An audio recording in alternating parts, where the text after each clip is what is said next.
At this time, your account is not eligible to use this feature.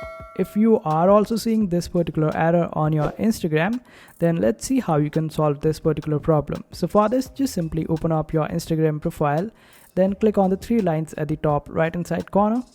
After that, you need to just scroll down till the very end, and over here you would be able to find the option of account status. Simply click on it, then wait for it to load, and here you would be able to check out whether your account is facing any problem or not. It is not showing as green for you, then just simply select that particular option, and after that Instagram will instruct you to follow some of the guidelines. After you follow these guidelines, you would be able to fix this particular problem.